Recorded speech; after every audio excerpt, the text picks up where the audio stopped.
Hoy es 25 de noviembre y ya que le gusta jugar tanto al gobierno con las fechas, pues hay que recordarle que es el Día Internacional para la Eliminación de la Violencia contra la Mujer. Y han elegido a una fiscal hoy especializada en violencia de género, pero defensora pública de la ley del sí es sí. Una ley que sacó a miles de violadores de las cárceles y que provocó el pánico en las calles de nuestro país, sobre todo a las mujeres. Y es que la pifian hasta en sus nombramientos. De nuevo, prefieren primar ideología antes que sensatez. La ley del sí es sí fue el primero de muchos errores en una de las banderas progresistas, el feminismo. Luego llegaron las conversaciones de un exministro socialista con su escudero sobre prostitutas hispanoamericanas y de Europa del Este, las pulseras antimaltratadores del chino que provocan que mujeres se crucen con su agresor en el pasillo de los supermercados, pero ni con la actriz Esther Expósito en un anuncio institucional el gobierno puede tapar el daño que le ha hecho a las mujeres en este país. Ni qué decir del silencio cuando el agresor es de origen extranjero. Y lanzo una pregunta. ¿Dónde están los cercos al Ministerio de Justicia con las violaciones de magrebíes en Pamplona? No se preocupen, sigan con su vida, que aquí no ha pasado nada. Mañana es 26 de noviembre, Día Mundial del Olivo. Y a ver qué se inventa Moncloa para tapar el desastre que ocurre en Córdoba y Jaén por la Agenda Verde. Pues muy buenas noches a todos y bienvenidos a este Gato al Agua. Tenemos la cuestión del fiscal, tenemos la cuestión de la violencia contra la mujer y más detalles que vamos a ver ahora en titulares. Progresista, feminista y con 35 años de carrera judicial a sus espaldas. Así es la nueva fiscal general del Estado, Teresa Peramato, propuesta hoy en el Consejo de Ministros. El Gobierno elige a esta izquierdista a capa y espada para tapar la histórica condena y posterior salida de García Ortiz. Lo poco que sabemos es que es afín precisamente a García Ortiz y que defendió públicamente la ley del sí es sí. Agárrense, que vienen curvas. Y si ustedes tienen ganas de viernes, pues imagínense en Ferraz. Y es que el jueves hay cita con los corruptos. Jugarán el Supremo, la dupla de oro de la corrupción socialista española, el exministro Ábalos y su escudero Koldo.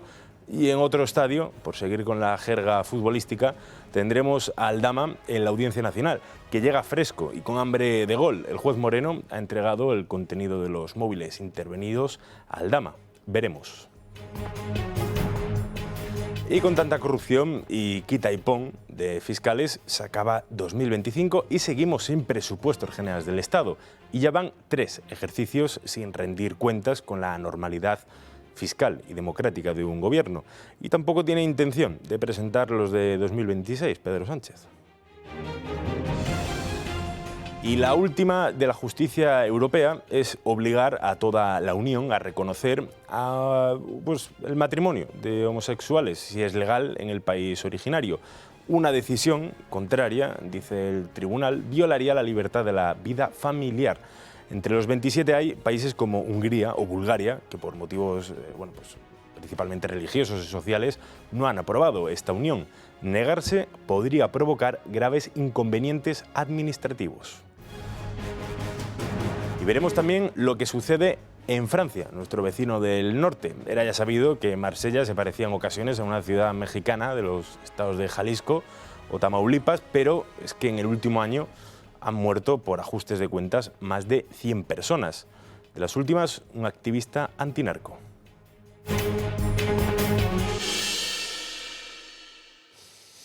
Y para analizar todo esto en este programa, pues contamos hoy con la participación de nuestros invitados, nuestros contertulios. José, muy buenas noches, José Bocarda. Pues encantado de estar aquí contigo, con todos estos contertulios. La verdad que es un gustazo, a pesar de que podríamos tener una España mejor, pero la que tenemos es la que estamos viviendo y vamos a ver cómo la mejoramos. Aquí desde no desde nuestra atalaya, pues nosotros intentamos pisar la calle más o menos, pero por lo menos, pues dar un poco de entretenimiento, de buen rollo a la gente que nos ve, creo que es fundamental.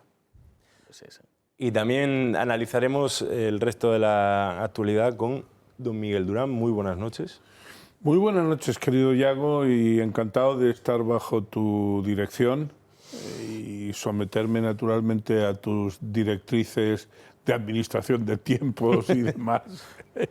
Y nada, pues yo es que, ya que estamos llegando casi a las postrimerías del primer cuarto del siglo XXI, esta noche me sale la vena optimista. Bueno. Quiero estar convencido de que el año 26 verá caer el gobierno Sánchez. Haría una apuesta seria, por lo menos pincho de tortilla y caña, a que este no se come los turrones del año 26 en la Moncloa. Los del 25 parece que sí, porque eso ya es prácticamente inexorable. Y España, Josué, España es que es un país tan sumamente vivible, tan hermoso, tan variopinto, tan lleno de virtudes, que ni siquiera la plaga que supone Pedro Sánchez con todos sus adláteres y coaligados, ni siquiera ellos son capaces de hundirlo. España es mucho más importante que Pedro Sánchez y que, como digo, todo ese equipo de grandísimas personas que le rodean. Estoy totalmente de acuerdo. Y Carlos Flores, ¿Qué tal? ¿se apuesta un pincho de tortilla y una caña que cae Pedro Sánchez el año que viene? Yo no me apuesto nada, pero lo que sí que te garantizo es que haremos todo lo posible porque eso suceda.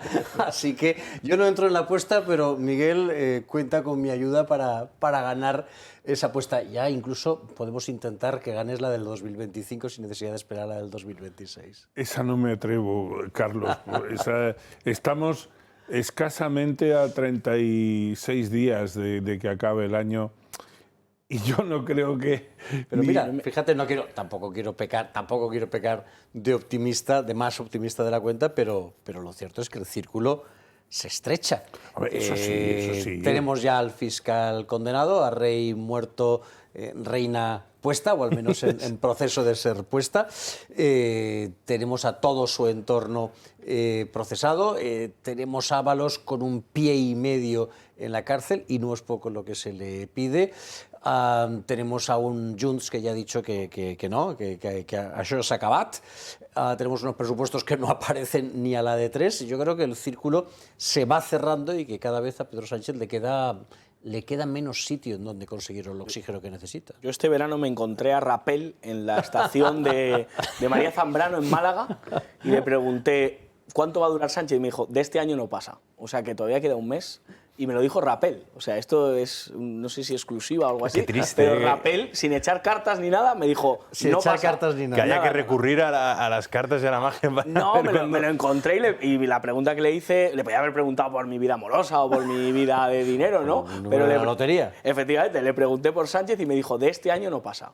Queda un mes, ojo, ¿eh? Hombre, para eso se tendría que dar casi lo que decían, eso del alineamiento de los planetas, eso que decía Leire Pajín. Eso se ¿no? ocupa Rapel sabe cosas. Claro. Bueno, sí, pero yo... Claro, Junts están más nerviosos cada día porque la amenaza de esta otra independentista tan peculiar que es doña Silvia Orriols, la amenaza es muy seria, ¿eh? Mirad lo que ha publicado el CIS catalán, ¿no? Sí, 2020. Sí, es que eso a esta gente de Junts le tiene que estar escociendo, vamos, pero mucho, ¿eh? Son muchos alcaldes, son muchos concejales, son muchos diputados provinciales, es mucha gente viviendo de ese aparato de poder que lleva ahí desde los tiempos de Convergencia. Sí. Y esta señora, aunque haya dicho que ella no va a optar a puestos en el Congreso de los Diputados, yo estoy convencido de que a la vista de las encuestas, al final se arranca... Bueno, eso lo decía también, lo comentaban ayer precisamente en la mesa, también lo ponía la CUP en sus estatutos hace tiempo, y Poderoso Caballeros Don Dinero y el AVE claro. Madrid-Barcelona. Claro. Esta señora a la vista de las encuestas, y si realmente lo tienen ellos bien testados en los trackings estos que hacen los partidos internamente, esta señora nos exporta 3 o 4 de los suyos aquí a la carrera de San Jerónimo. A ver, eso no es lo que preocupa a Junts. A Junts no le preocupa No. tener 6, 7, 5, 4 diputados, y menos todavía si van a estar en la oposición.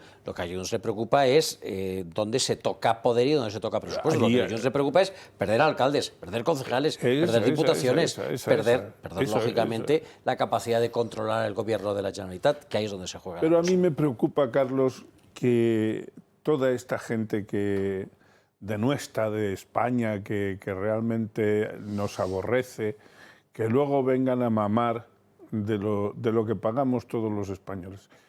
Confieso que me produce urticaria.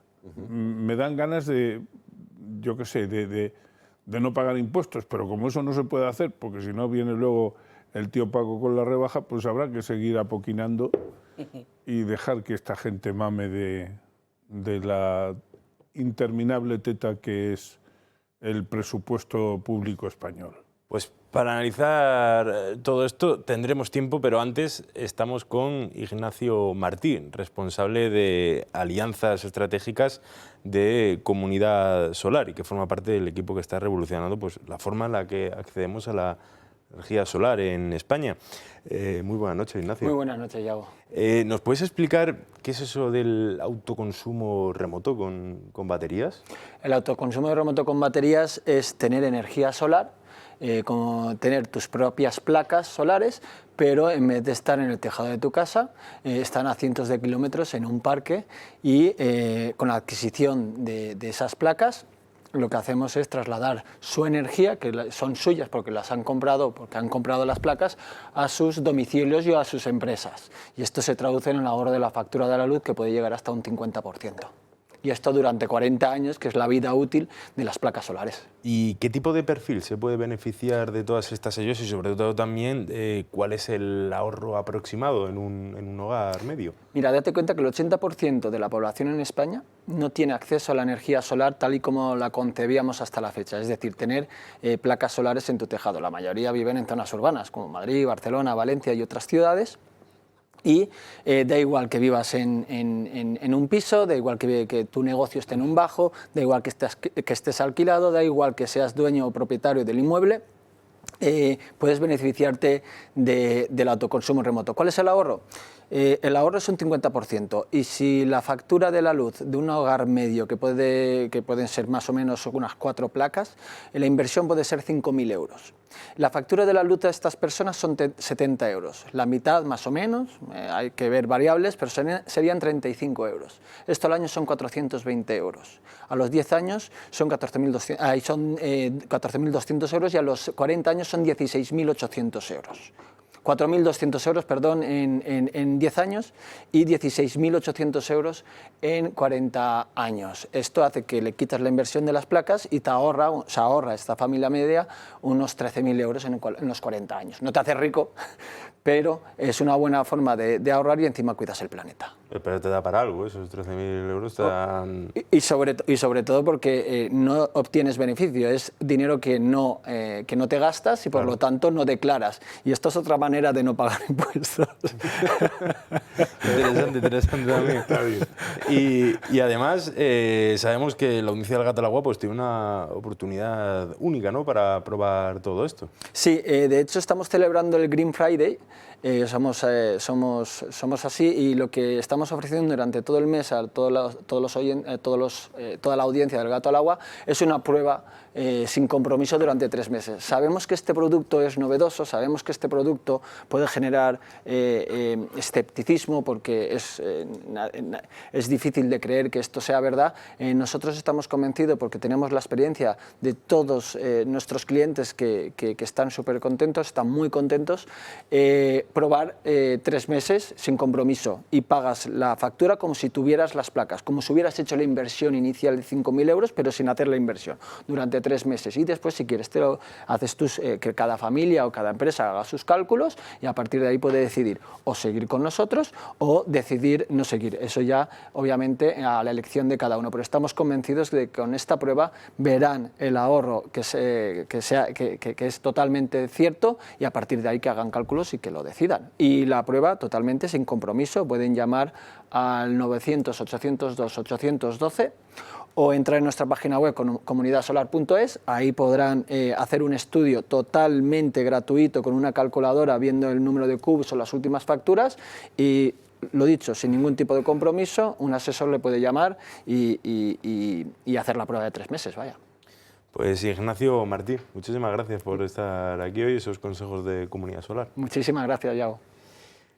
Y ahora nos vamos a ir a publicidad y luego ya entramos en de vuelta y vamos a empezar con toda la actualidad de hoy en nuestro país y también fuera de las fronteras. Pero, primero de todo, el nuevo nombramiento de ese fiscal general, Teresa Peramato, que como bien comentaba antes Carlos Flores, rey muerto, pues reina puesta en este caso. ¿Quién es Teresa Peramato? Pues bien, una expresidenta de la Unión Progresista de Fiscales desde el año 2019 al 2021, lo comentaba antes en el editorial, con más de una treintena de años de experiencia en el mundo de la justicia, de la magistratura, y sobre todo pues una férrea defensora del feminismo, pues por así decirlo, más radical. ¿Y por qué digo esto? Bueno, pues porque defendió públicamente la polémica y desastrosa ley del sí es sí de Irene Montero, que el otro día se estaba comiendo un kebab en Estrasburgo. Para que nos dé más detalles de este posible nombramiento de un nuevo fiscal general de Estado, Marina Leila. El Gobierno ha iniciado el proceso de sustitución de Álvaro García Ortiz y propone a Teresa Peramato como nueva fiscal general del Estado, 24 horas después de que García Ortiz comunicara su dimisión tras su condena por un delito de revelación de secretos. Veamos ahora quién es Teresa Peramato. Tiene un perfil muy próximo al de sus antecesores, García Ortiz y Dolores Delgado. De hecho, fue presidenta de la UPF, la Unión Progresista de Fiscales, la asociación progresista de la que proceden todos ellos. Cuenta con 35 años de carrera, es considerada una de las grandes impulsoras de la especialización judicial en la lucha contra la violencia de género y fiel defensora del feminismo. Actualmente es fiscal de sala del Tribunal Supremo y es experta en esta materia. De hecho, ocupando este cargo, defendió como una buena ley la polémica ley de Irene Montero del solo sí es sí. Estas han sido las reacciones que ha traído la noticia. Es la propuesta de Pedro Sánchez. ¿Y de quién depende la Fiscalía, como dijo Pedro Sánchez? Yo tengo todas mis sospechas y todas mis prevenciones. Creo que Pedro Sánchez, que está en estos momentos huyendo de la justicia y que está hurtando a los españoles la posibilidad de expresarse en las urnas, precisamente para protegerse a sí mismo, no va a tomar ninguna decisión, incluido este nombramiento, para ponerse en riesgo. Francamente, creo que tenemos que estar muy prevenidos. Que una persona que ha defendido en su trayectoria la ley del solo sí es sí, pues bueno, a mí me sorprende como mujer, pero es evidente que ese es el perfil que ha buscado Pedro Sánchez, un perfil que no se aleja en absoluto de lo que ha elegido hasta ahora, mano derecha de Dolores Delgado, mano derecha del círculo de confianza de Álvaro García Ortiz, y es evidente que lo que busca es un continuismo, y por eso lo que nos preguntamos es si le va a dar órdenes, como hacía con el fiscal general del Estado, que ha tenido que ser excluido de la carrera por delincuente. No hay ninguna duda, y así lo estamos percibiendo desde el Gobierno, una vez que se ha conocido cuál es la propuesta que hacemos, de que es una persona absolutamente idónea para llevar a cabo los retos que tiene por delante el Ministerio Fiscal en nuestro país. El plan del Gobierno es que Álvaro García Ortiz continúe temporalmente como fiscal general hasta que nombren a Teresa Peramato. Para nombrarla, primero el Consejo General del Poder Judicial debe emitir un informe, aunque no es vinculante, y posteriormente Peramato tendrá que comparecer en la Comisión de Justicia del Congreso. Cuando pase ese trámite, el Gobierno podrá nombrarla oficialmente como fiscal general del Estado. Pues bien, estos son todos los detalles. Pregunto a la mesa, ¿cómo ¿Cómo valoráis este posible nombramiento? Sánchez tenía una oportunidad de oro de decir, oye, voy a hacer las cosas bien, pero a priori, habían empezado en el cargo, tampoco es cuestión de... A priori tiene un historial bastante curioso, ¿no?, esta Teresa. Déjame que haga una puntualización, a salvo de que Miguel piense distinto de cómo pienso yo.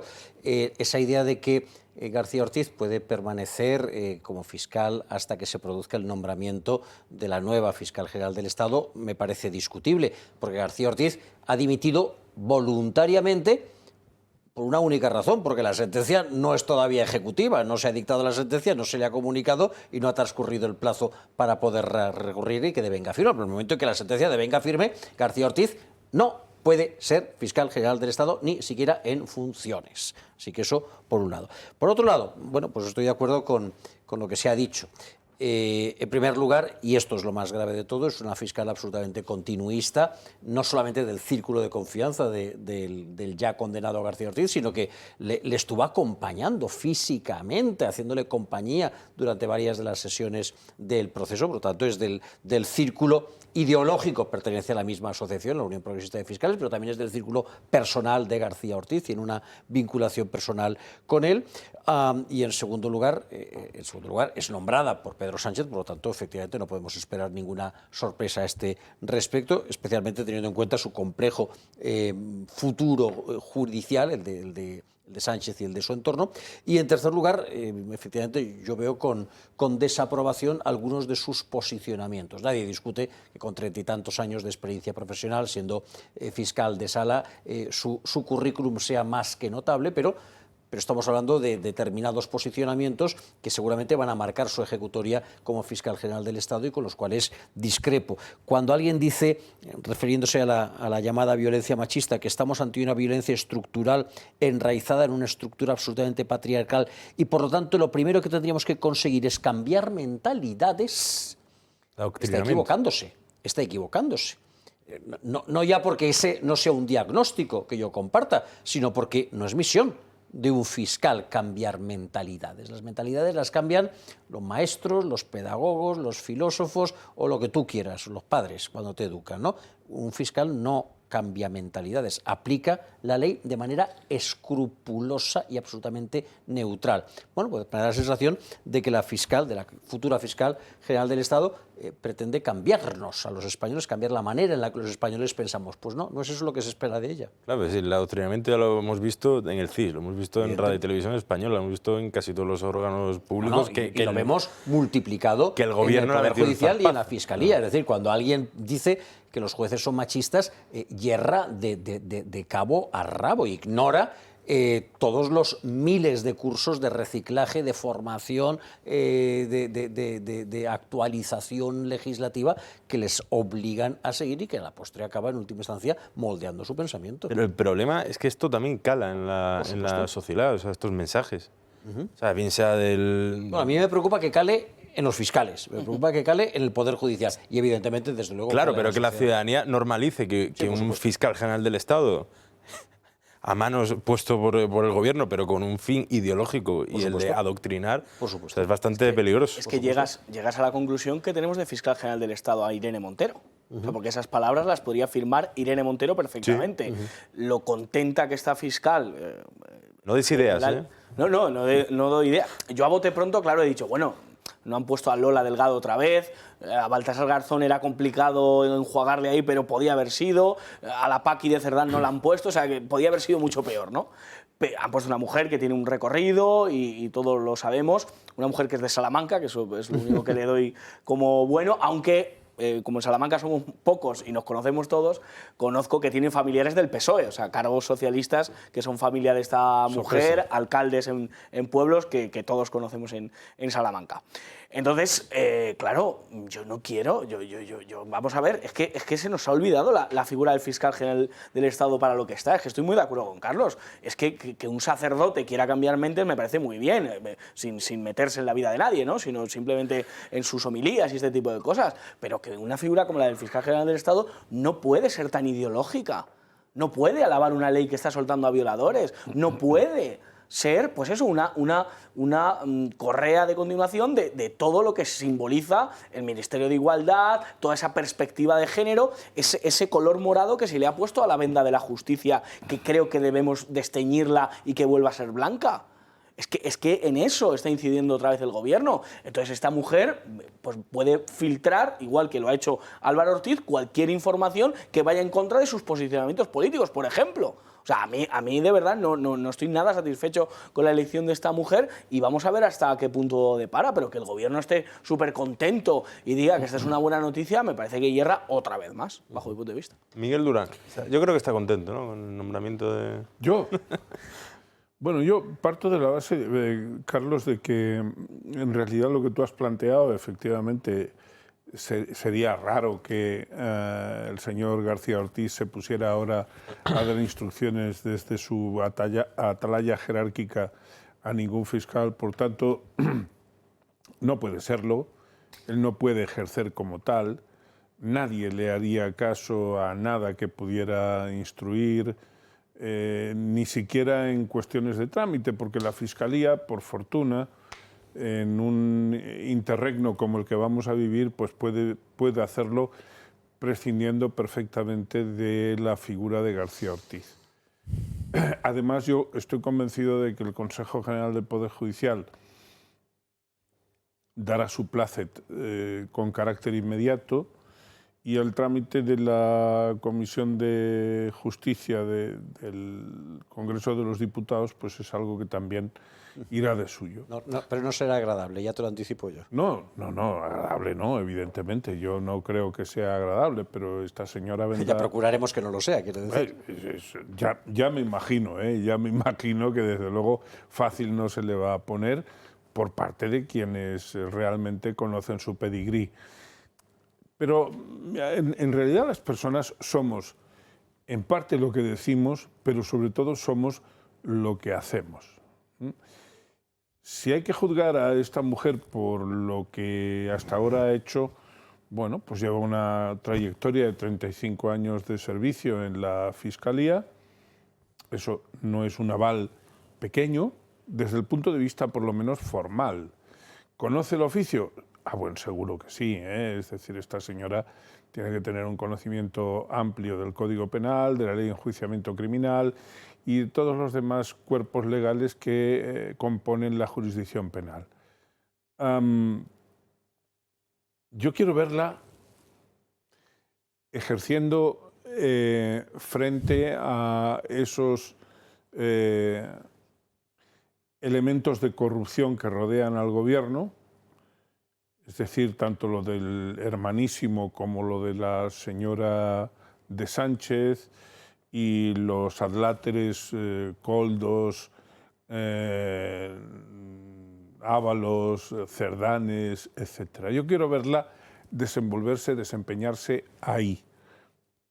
Hasta que por sus hechos no la conozcamos, pues me resulta complicado pronunciarme. Sí que es verdad que el antecedente de haber apoyado la ley del solo sí es sí no parece que avale mucho lo que pueda llegar a ser. Y, por otro lado, y aun a riesgo de que a mí me llamen negacionista, yo es que siempre he sostenido que la legislación que se ha ido aprobando, que se ha ido metiendo en nuestro Código Penal en materia de violencia de género son normas absolutamente asimétricas respecto de los varones.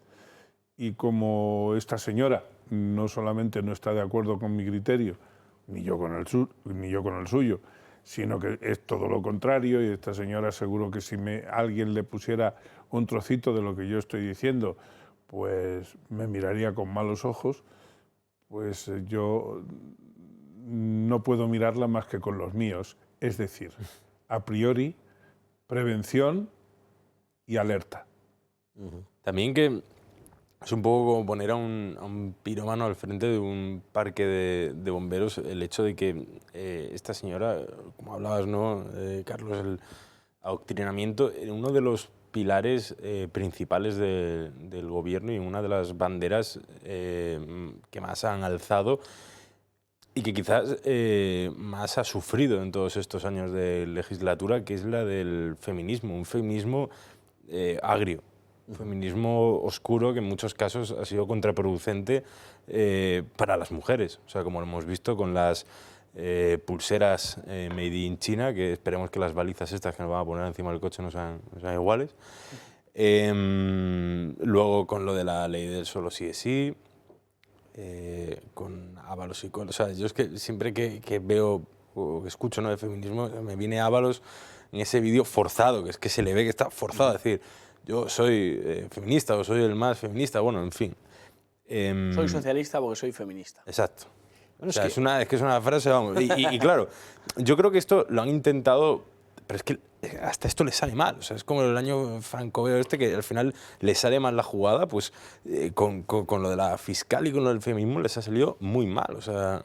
Tú intenta verlo desde esta perspectiva y verás cómo todo se entiende más fácilmente y todo encaja en su sitio. El feminismo es la nueva religión.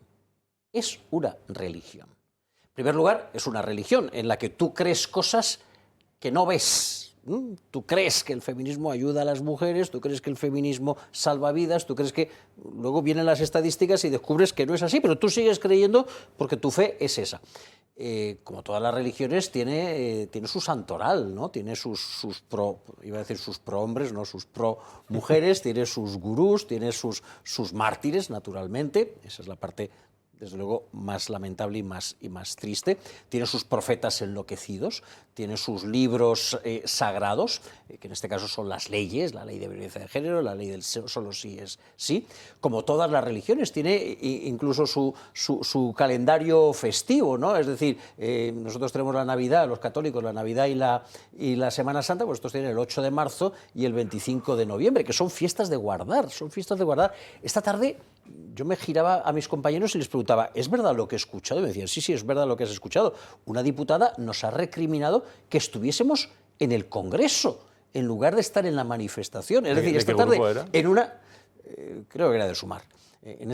Una diputada, en pleno pleno del Congreso, nos ha recriminado a los diputados del Congreso que estábamos cumpliendo con nuestra obligación que estuviésemos ahí y no estuviésemos en la manifestación. Es decir, tiene sus fiestas de guardar, ¿no? Del mismo modo que antes te ibas al infierno si no ayunabas o si no hacías penitencia, pues ahora te vas al infierno si no estás en las manifestaciones. Míralo desde esa perspectiva. Esta es la nueva religión del socialismo, a la que el socialismo se ha entregado después de que el socialismo dejase de ser creíble como religión también. Yo creo que eso explica todo. El feminismo real, para mí, a mi modo de entender, pasa por los que ejercemos un estricto y escrupuloso respeto a las mujeres que nos rodean o con las que nos tenemos que mezclar. Yo profesionalmente tengo colegas a las que les reconozco más mérito que el mío personal, el mío profesional. Yo creo que el feminismo pasa por eso, por el respeto profundo a la mujer, a toda su trayectoria, sea donde sea y hagan lo que hagan. Y todo lo demás, bueno, pues es verdad que hay desalmaos que maltratan mujeres. Y hay mujeres que también maltratan hombres, también las hay. Lo que pasa es que esa estadística el Ministerio del Interior la tiene muy guardada. Pero volviendo al tema que abrió este debate, el de los nombramientos de fiscales generales del Estado, hasta donde mi memoria alcanza, y creo que alcanza al tiempo de la transición, de todos los fiscales generales que en democracia han sido, a mí me parece que solo Burón Barba tenía un claro marchamo de independencia. Hombre, Úrculo, lo que pasa es que fue muy breve, no lo hizo mal, pero hombre, Eligio Hernández, Torres me refiero al socialista, porque luego vino Torres Dulce, que aparte de compartir conmigo o yo con él la afición por las películas del oeste, pues fue un hombre que de tan independiente que fue, pues duró poco y tuvo que dimitir, más o menos como Consuelo Madrigal, ¿no? Todos los demás fiscales los han puesto, si mi memoria no me traiciona, por afinidad al gobierno de turno. Por eso, aquí lo deseable sería que efectivamente el poder político, el poder legislativo y el poder ejecutivo saquen sus manos de la Administración de Justicia y que el fiscal general del Estado, que se establezca un procedimiento muchísimo más aséptico para que nadie pueda decir lo que dijo Pedro Sánchez, de quién depende el fiscal general del Estado, y que se nombren personas de verdadera independencia. Repito, yo a esta señora, en fin, el beneficio de la duda no sé si es el que yo le tengo que dar. Yo me quedo a la espera de lo que realmente haga y por sus hechos la juzgaré. Es que es curioso, o sea, hablabas, ¿no?, un poco de los fiscales generales del Estado a nivel histórico, pero es que lo histórico se ha producido este año y en los últimos meses. O sea, con la salida, no por motivos de salud, no por la edad, no, una salida después de una condena porque inició el año judicial con Su Majestad el Rey al lado. Bueno, esto Yago, ha sido, probablemente ha sido... Sí, o sea, la imagen más... ha sido el mayor atropello que se le ha podido hacer a la institución fiscal en general y en particular a la figura de del fiscal general del Estado. Y de esto es culpable, sin duda, García Ortiz, pero la mayor responsabilidad para mí la tienen Pedro Sánchez, el señor Bolaños y toda la gente que le ha alentado para... Sí, pero hablabas de atropello y es que por asegurarse de que la persona atropellada estaba tal, dieron marcha atrás y la remataron con los comentarios de... Bueno, claro, pues lo tendremos que acatar, ¿no? ¿Qué remedio? Antes de que evidentemente Álvaro Ortiz no ha dimitido por motivos de salud, pero Lola Delgado sí le hicieron dimitir por un problema de espalda que no le impidió el otro día estar en la puerta del Supremo manifestándose con una serie de personas que yo creo que la más joven había visto a Betty Misiego cantar aquello de todos juntos en armonía. De verdad os lo digo, o sea, lo de la manifestación del otro día es de... Eso me ha dolido, yo la escuché. Fíjate, pues bueno, no sé si echarme más para atrás, no sé, con la caza de Juan y Junior, yo no lo sé. Pero el caso es que... Nacía Yugoslavia por aquel entonces. Pero que no había ni un chaval, o sea, nadie más joven de 85 años, o sea, era una cosa tremenda, ¿no? Y ahí estaban debatiendo contra un fallo, que no tenemos la sentencia todavía, no sabemos absolutamente nada, pero el hecho de que el fallo y el hecho de que salga Yolanda Díaz en la tele a decirnos a todos que es una vergüenza que en este país los fachas con toga, los golpes judiciales, pero esa dialéctica, ¿dónde la han aprendido o de dónde se la han sacado? Y estaban espontáneamente, se congregaron espontáneamente. Sí, estaba Baltasar Garzón también. Tanto por ahí dijeron, oye, ¿qué haces eso? Vieron a Garzón bajando por Gero y dijeron, ¿dónde va este? Pues vamos con él. Eso es, vamos a seguirle. Hombre, pues a todo esto menos mal que lo dice Yolanda Díaz y no Margarita Robles. Si no, yo creo que las cosas serían diferentes. Margarita Robles es lo suficientemente lista como para mantenerse bastante al margen de todo esto. Yo también, sí, bueno, al margen de esto, sí. No al margen, porque sigue del gobierno, digo bastante, hombre, sí, claro. En la silla azul, don Miguel está ahí sentada. Claro, Josué. No suelta la maleta. Dimite, vamos. Sí, hombre, pero vamos a ver, si es que aquí el pegamento o el material que sea que los tiene adheridos a esos sillones, eso yo no sé de qué naturaleza es. A ver, ahora que has dicho, se lo has puesto en bandeja a los de marketing de alguna compañía estas de lotite y de pegamento industriales, lo podrían hacer un anuncio. Que diga, el gobierno nos usa para mantenerse en los sillones. Bueno, no sé, o algo más imaginativo. Yo no soy buen creativo publicitario. No, pero es verdad que Robles, bueno, se ha mantenido al margen de esto, pero también ha tenido sus salidas, que en Paiporta y demás, o sea, ahí tuvo... También ha tenido lo suyo, pero es una mujer que a mi gusto, a mi modo de entender, hombre, marca una cierta diferencia de nivel respecto de la inmensa mayoría de sus colegas de gobierno. La pájara la llamaba. Pájara. Exacto, muy feminista eso. El nivel del gobierno, que sepas que hoy ha bajado varios grados, unos pocos grados, después de descubrir que nuestra ministra de Educación no sabe decir desindustrialización, que es una palabra muy complicada. Claro. Y Fiscala, Pachi López ha hablado de Fiscala. De verdad, no es un meme. Fiscala de sala. Fiscala, sí, Fiscala de sala. Y la RAE tan tranquila. Efectivamente. La RAE tan tranquila. En fin, otra cosa también que quería meterle ahí el zarpazo, la RAE con el Cervantes, bueno, en fin. Más cosas después de la publicidad, que hay tela que cortar, ¿eh? Vamos a ir nada más y nada menos con el Jueves Negro. El Black Friday, bueno, pues vamos a tener también el jueves de ofertas en la corrupción, con el Supremo y la Audiencia Nacional. Ahí van a tener su puesto con Aldama, Koldo y, como no, el feminista Ábalos. Controlar los niveles de azúcar es fundamental para tener una buena salud. Lo sabes bien si eres diabético, de tipo 2 o prediabético, o tienes que controlar tu nivel de glucosa en sangre varias veces al día por distintas razones médicas. Hasta ahora esta prueba se hacía con los glucómetros tradicionales, analizando una muestra de sangre extraída tras un pinchazo en el dedo y midiendo el nivel de glucosa con una tira reactiva. Un proceso sin duda doloroso y molesto.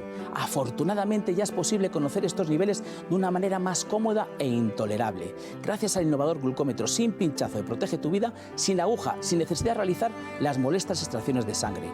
Este nuevo sistema no invasivo obtiene un resultado igual de fiable, con la ayuda de los rayos infrarrojos, metiendo simplemente un dedo en la pinza, similar a la que mide el oxígeno en sangre, con resultados en pocos segundos. No lo dudes, llama al 900-730101 y mide tu glucosa en sangre sin pinchazos ni dolor. Internacional, con la última decisión del Tribunal de Justicia de la Unión Europea, que es exigir a los 27 Estados miembros pues reconocer la unión de homosexuales si de otro país está admitido. Todo esto venía que, por ejemplo, pues una pareja de alemanes se fueron a vivir a Polonia, donde la unión entre homosexuales bueno, pues no está aceptada en la ley polaca, y pues administrativamente y burocráticamente pues se veían a priori los demandantes bueno, pues con alguna afectación. Vamos a ver ahora en imagen, ahí lo vemos. Ciudadanía de la Unión Europea, un Estado miembro tiene la obligación de reconocer el matrimonio contraído legalmente por dos ciudadanos de la Unión del mismo sexo en otro Estado miembro en el que han ejercido su libertad de circulación y de residencia. Y bueno, pues viendo todo esto, vamos a salir de ese documento del Tribunal de Justicia de la Unión Europea y vamos a ver un poquito el mapa del viejo continente, donde hay una clara división, creo que son 10 a 17, si no me equivoco. Matrimonio homosexual legal, ahí lo ven ustedes en verde. Curioso, salvo por Italia y Chipre, parece el muro todavía del Onda Cero, ¿no? Y el matrimonio homosexual prohibido lo vemos situado en rojo. Bien, pues en esos países ahora, vamos ahí el caso de, por ejemplo, Bulgaria, Croacia, Italia, Polonia, pues a priori tendría que aceptar el ordenamiento jurídico. Es como un poco una imposición, ¿no? Casi desde Bruselas. Antes hablamos precisamente del papel de la Fiscalía en ese adoctrinamiento. Ahora quizás, viendo así el mapa, pues quieren ampliar, ¿no?, esa barrera de los países verdes, donde la unión sexual es legal, a países donde, bueno, pues a lo mejor el debate no está entre las principales prioridades de la mayoría de la sociedad búlgara o la mayoría de la sociedad chipriota. Viendo Chipre, ahí justo bajo Turquía, creo que hay necesidades principales en Chipre, como es esa división turco-chipriota, esa ocupación turca de la isla, más que el matrimonio de personas del mismo sexo, ¿no? Estoy seguro de que hay preocupaciones mucho más importantes. Vamos a ver, la cuestión jurídica es la siguiente. Como has señalado, se trata de una pareja de hombres polacos, ambos polacos, que residen durante un tiempo en Alemania,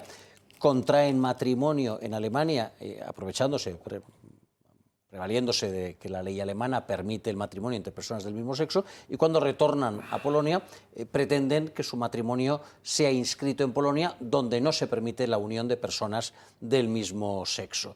Los tribunales polacos le niegan esa inscripción y ellos llegan a apelar ante el Tribunal de Justicia de la Unión Europea.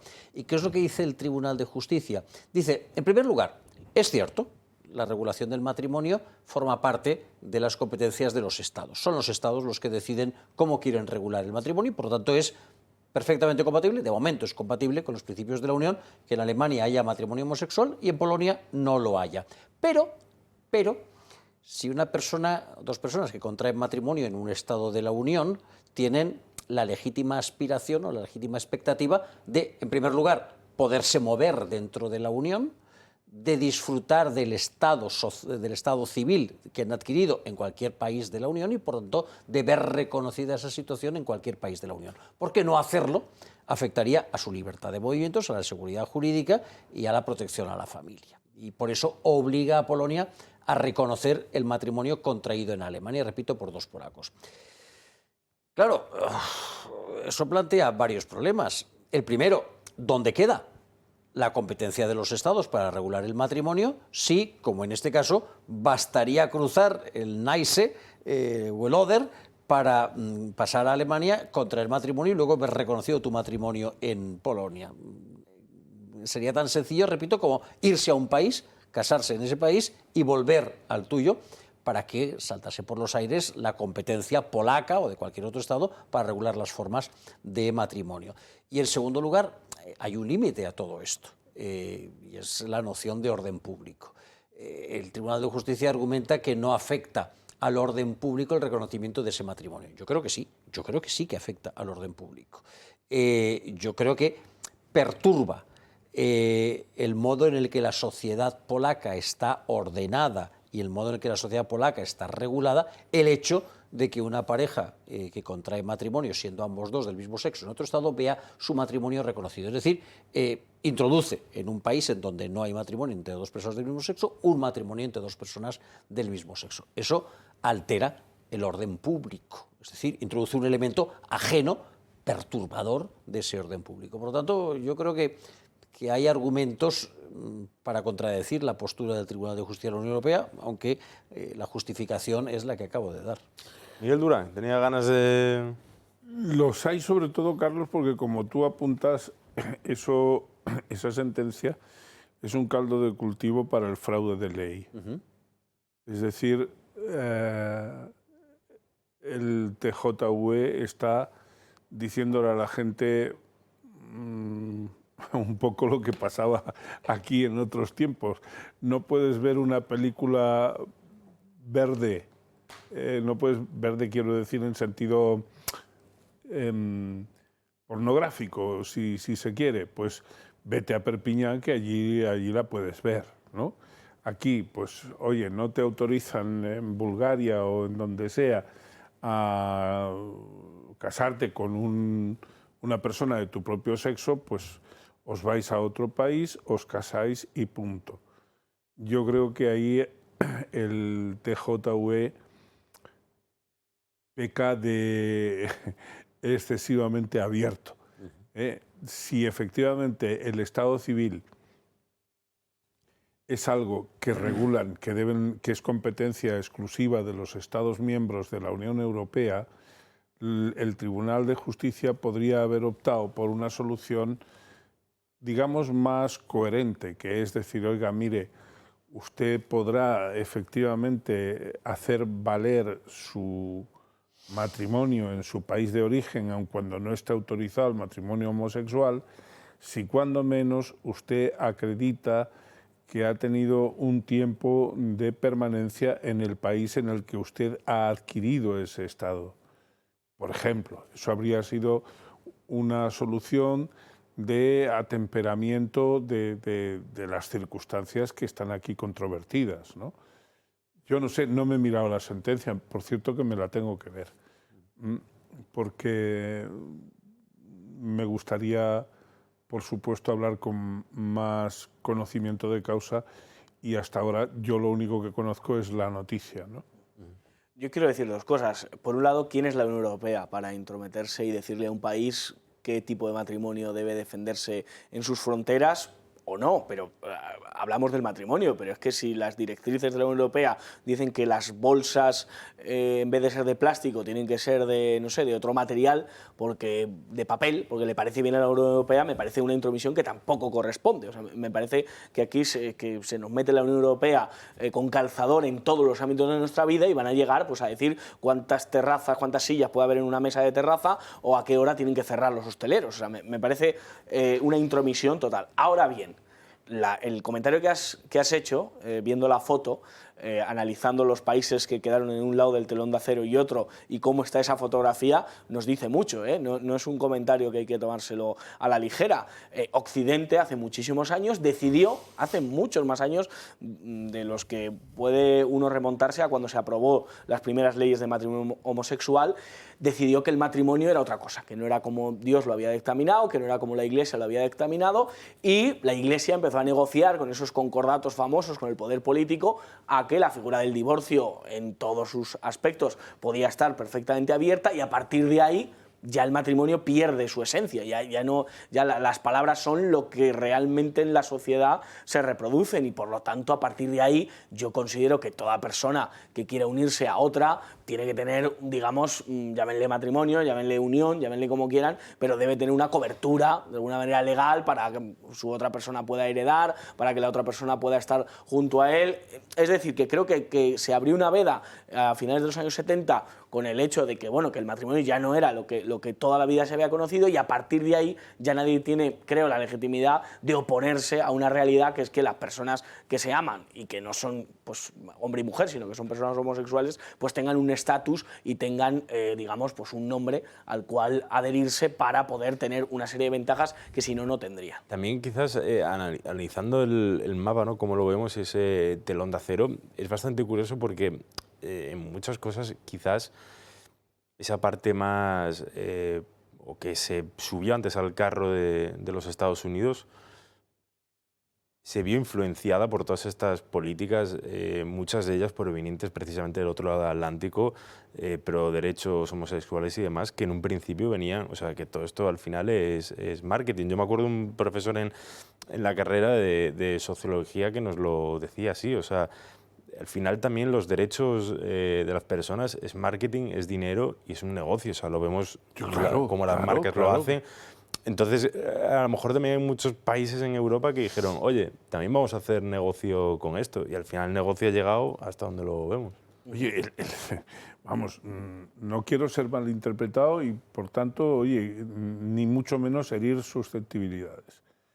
Pero en el mundo de la homosexualidad hay un componente económico indudable, porque entre otras cosas, y salvo luego el resquicio que se ha dejado a la adopción por parte de matrimonios homosexuales, adopción de niños, en realidad el grueso del colectivo de la homosexualidad administra un dinero de forma muy diferente a cómo lo hacen las parejas convencionales, entre otras cosas porque su prole es sensiblemente inferior, no sé si me estoy explicando bien, es sensiblemente inferior a la de los matrimonios heterosexuales. Bueno, hoy en día no, ¿eh? Hoy en día los matrimonios heterosexuales tienen casi menos hijos que los... Hombre, no, pero sigue siendo, Josué. Es decir, una pareja... Las cifras en Europa Occidental de natalidad son paupérrimas. Bueno, o sea. Será el que sea, pero es. En cambio, si tú quieres porcentualizar ese índice en las parejas homosexuales, si la natalidad en la pareja convencional es de un 1,6, en la pareja homosexual pues, vendrá a ser de un 0,00001. Entonces, es diferente. Si es más, si lo puedes ver. Tú ves hoteles dedicados al mundo gay y son hoteles de lujo. A diferencia... Estoy de acuerdo. Que mueven mucho dinero, Los hay y manejan mucho dinero. Tú ves los clubs gays, hasta donde yo sé, por lo que a mí me han explicado, y ahí se maneja mucho dinero. En las saunas del suegro de Pedro se manejaba. Bueno, también. Digo esto enlazando con lo que apuntaba Carlos en el sentido de que al final esto es negocio. La cultura woke es negocio. Es decir, toda esa franja ideológica, todo eso es negocio. La Agenda 2030 es puro negocio. Es que al final, y volviendo al tema, Carlos, apuntabas, ¿es de orden público? Pues yo creo que no solamente es de orden público, sino que también es de moralidad. Me refiero a los países que no aprueban los matrimonios homosexuales, oponen una cuestión que para ellos es importante, que es su manera de entender la moral, que se podrá compartir o no, pero es la suya. Bueno, fíjate en ese mapa, esa división que tú señalabas, este-oeste, tiene una explicación. Los países del otro lado del telón de acero son mucho más conservadores, del otro lado del antiguo telón de acero, son mucho más conservadores en cuestiones de moral, por dos motivos. En primer lugar, por un motivo religioso. Son países ortodoxos, algunos de ellos son países musulmanes, Turquía, Albania, por ejemplo, son países en su inmensa mayoría ortodoxos. Los ortodoxos tienden a ser mucho más conservadores en materia de moral y de moralidad pública también. Y a pesar del comunismo, ese trasfondo ortodoxo quedó ahí y nunca se borró del todo. Pero es que el propio comunismo también era muy conservador. Los comunistas moralmente, en cuestiones moralmente. Los comunistas han sido los más refractarios, junto con los nazis, a los homosexuales. Eran abiertamente homófobos, partidarios de la familia tradicional, padre-madre, y cuantos más hijos mejor. El Che Guevara. O sea, el Che Guevara, cuando estaba en Cuba, empezó todo el tema del SIDA, del VIH, y él hacía campos, permítase la expresión, una especie de campo, no diría de concentración, pero sí de reclusión. Y eso que el comunismo cubano era marginalmente más alegre que el comunismo bielorruso, que el comunismo ruso, que el comunismo búlgaro. Pero, ¿no? Pero el Che Guevara fue una de las cabezas pensantes en la mayor de las Antillas que dijo, oye, vamos a crear campos con sus barracones y demás para meter a los homosexuales por el tema del SIDA. No solamente eso, los países socialistas eran frecuentísimas las campañas antialcohólicas, eran frecuentísimas las campañas pro natalidad, eran frecuentísimas, la pornografía estaba prohibida, por descontado, era una sociedad mucho más conservadora que, en paralelo, las sociedades occidentales año por año o década por década, ¿no? Y entonces, una cosa y la otra, el trasfondo religioso y el legado del socialismo real, pues han dejado una sociedad que, bueno, pues vuelta o recuperada la libertad, pues siguen teniendo unos principios éticos y morales, pues yo diría que mucho más marcados. Que comentabas antes el caso, claro, de Turquía y Albania.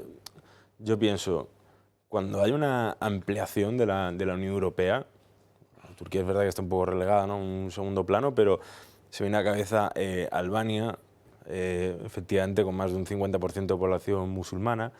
Se me viene a la cabeza Montenegro, cristiano ortodoxo, Serbia, cristiano ortodoxo, Macedonia del Norte, cristiano ortodoxo, Bosnia y Herzegovina, que tiene ahí un chichirufle de religiones, católico, musulmán, ortodoxo. Todas estas doctrinas de la justicia europea y mandatos de Bruselas, o sea, no es por usar el término balcanización, que no me gusta, me encanta la región, pero o sea, un político serbio le va a decir, o sea, se va a pasar las doctrinas del Tribunal de Justicia Europea. Van a costar de asimilar, pero también está costándole mucho de asimilar. Perdón, cuando digo que le cuesta de asimilar, da la sensación de que tienen que asimilar, o no tienen por qué, no lo están asimilando, no lo están aceptando, pues países como Chequia, como Hungría, que no acaban que no comulgan con este desarrollo relativamente reciente del proceso de integración europea. Es decir, yo creo que estos nuevos estados se adhirieron al proyecto originario de construcción europea, al que sale en el año 57, no al que se está implementando en estos momentos. Pues ahora nos vamos a ir a publicidad y justo después vamos a ver otra de las fatalidades quizás de las sociedades del siglo XXI, sobre todo en Europa, que es, bueno, pues ese crecimiento de los grupos de crimen organizado. Vamos a ver en detalle con nuestra compañera Mónica, el caso de Francia. No se lo pierdan, después de la publicidad. Pues uno de los temas de la semana y es pues una pregunta que se hacen muchos ciudadanos en el viejo continente. ¿Se está convirtiendo Francia en un narcoestado? Nos lo explica nuestra compañera Mónica Fuster, que parece que le ha cogido el gustillo esto de realizar reportajes del crimen organizado. Una ola blanca ha invadido las calles de Marsella el pasado sábado. Miles de personas han rendido un último homenaje a Mehdi Kessassi, el joven de 20 años que fue asesinado por redes de narcotráfico para intimidar a su hermano, el activista antinarco Amin Kessassi. A la manifestación han acudido, aparte de su familia, el ministro de Justicia y el del Interior para afirmar su posición en contra de las organizaciones terroristas. Estos han declarado marca un punto de inflexión en la escalada de poder de las organizaciones criminales en el sur de Francia. El crimen carcome, atrapa e intimida a Francia. Más de 100 personas fueron asesinadas el pasado año por ajustes de cuentas y Marsella es una de las ciudades más peligrosas de Europa. Este no es el primer hermano de los Kessassi que es asesinado por los narcos. En 2020, Brahim, el mayor, apareció carbonizado en un maletero por un ajuste de cuentas. Fue entonces cuando Amin comenzó su lucha antinarco y convirtió su herida en su causa. Mi hermano pequeño no es culpable más que de una sola cosa, de ser mi hermano pequeño, así que la parte de culpabilidad que llevo hoy es enorme y sobre todo lo que quiero decir es que no se trata de un crimen de advertencia, porque ante una advertencia se puede reaccionar después, se puede hacer algo. Hoy la sangre ha corrido, enterré a mi hermano ayer y no se trata de un crimen de advertencia, se trata de un crimen político, un crimen de cobardes que asesinaron a un joven inocente. El gobierno francés ha afirmado que el narcotráfico representa hoy una amenaza al menos equivalente al terrorismo y ha prometido reforzar recursos, más fiscales especializados, penas más duras y unidades penitenciarias de máxima seguridad. Mientras tanto, Macron acusa a la clase media francesa de consumir drogas que financian a grupos narcotraficantes. Detrás de esta violencia se encuentra la DZ Mafia, una organización criminal especialmente poderosa en Marsella.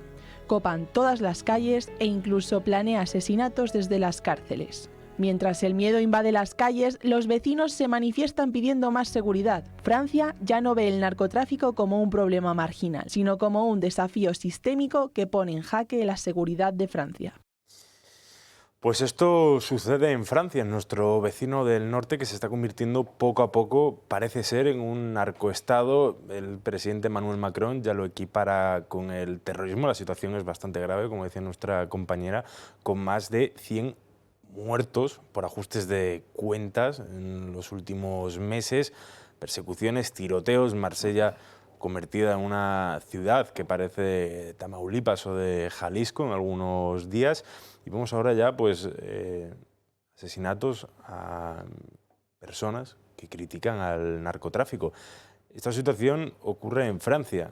Aquí en España de momento no hemos llegado a ese grado de violencia, de asesinatos, pero bueno, las fuerzas y cuerpos de seguridad del Estado, con el beneplácito del ministro del Interior, de Marlaska, lo sufren a diario en el campo de Gibraltar, en el litoral almeriense, que parece un puerto de narcolanchas, una imagen surrealista, el Cabo de Gata precioso, lleno de narcolanchas, la desembocadura del Guadalquivir, que parece, no sé, la AP7 de las embarcaciones de narcotraficantes, una situación surrealista, pero como vemos, si quizás el gobierno no ataja ese problema de seguridad, pues nos podemos llegar a convertir en un Francia, en un Bélgica, en un Países Bajos, en un Suecia, que se está viendo la sociedad acorralada por estos grupos criminales. Lo vimos en Países Bajos, la princesa pues tuvo que estar aquí, refugiada, exiliada, no sé cómo determinarlo, por la amenaza de esa mocromafia. Yo no sé cuánto tardará en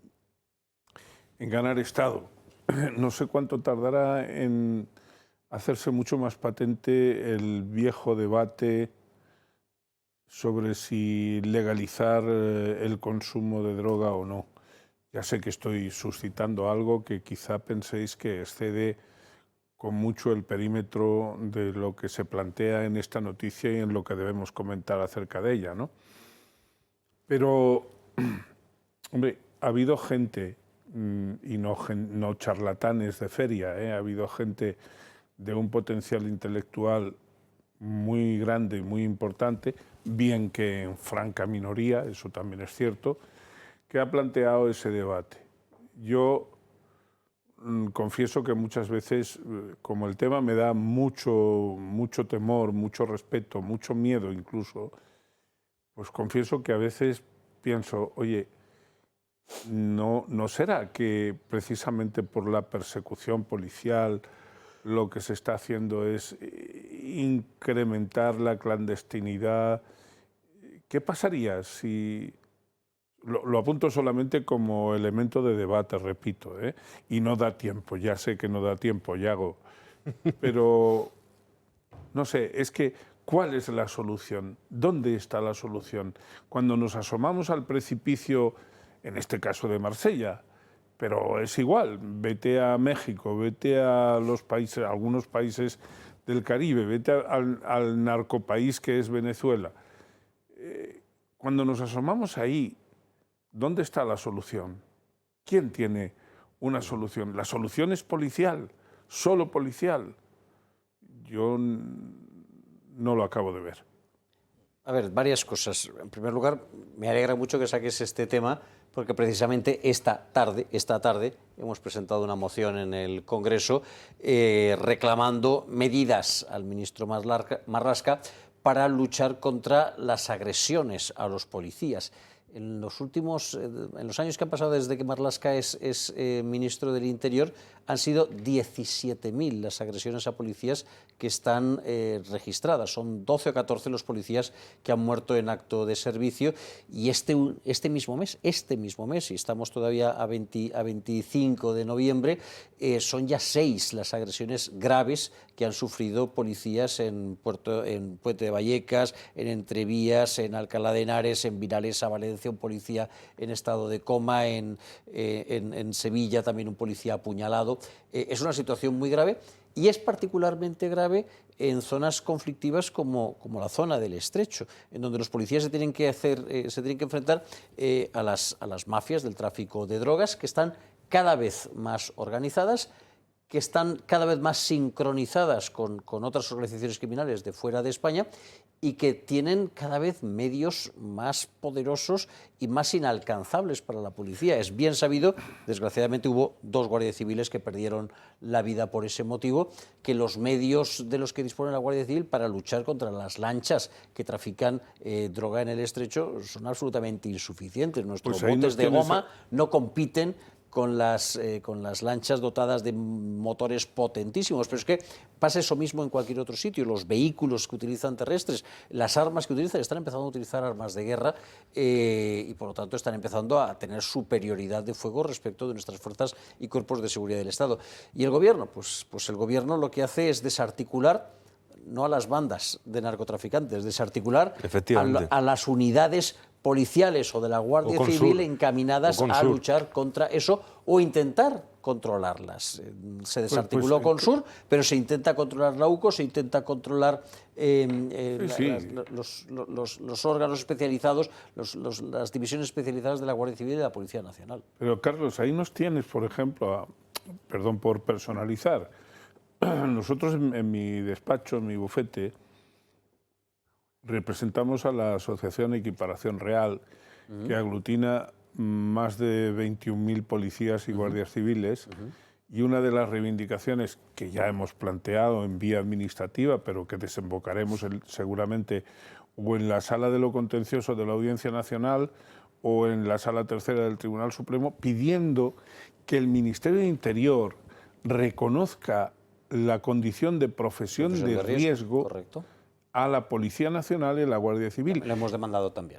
Y además, dándose el escarnio de que el Ministerio de Interior, que paga el 83% de los sueldos de los Mossos de Escuadra, sí tiene reconocida esa condición a la Policía Autonómica y a policías locales. En cambio, a los propios cuerpos que dependen del Ministerio del Interior no se lo reconoce.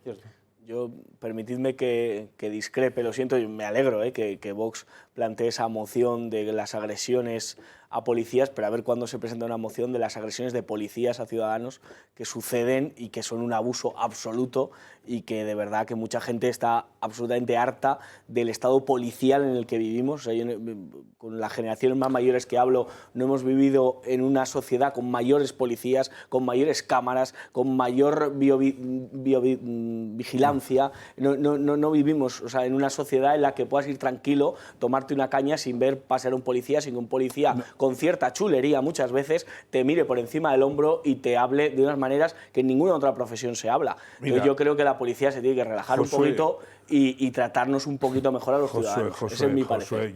Mi percepción es diametralmente distinta. Claro que tú me puedes decir que tú ves y yo no. Pero, no, ya sé que no, hombre, es una broma. Pero lo que te quiero significar es que estamos hablando, en el caso de policías y guardias civiles, estamos hablando de un colectivo de casi 200.000 criaturas. En casi 200.000 personas, sin duda, lo sabrá que se excedan. Pero yo personalmente, y comparto esta opinión con muchos ciudadanos, yo me siento muy tranquilo cuando tengo policía o guardia civil a mi alrededor, porque para mí es un elemento de seguridad. Más, si acaso lo que lamento es que en muchos sitios, y por falta de dotación de recursos humanos, exista escasez de policía y de guardia civil. Ahí está la reflexión de Miguel. Lo que sí nos vamos a ir con una última hora, una buena última hora, y es que en Nigeria han sido liberadas 24 estudiantes secuestradas hace unos días por un grupo terrorista. Lo ha liberado el gobierno de Nigeria, así que bueno, esa es la última hora que tenemos. Ojalá que no hayan padecido mucho. Muchísimas gracias a todos, Carlos Flores, Miguel Durán y Josué Cárdenas, por estar esta noche aquí. Muchísimas gracias también a todos ustedes. Nos vemos mañana. Descansen.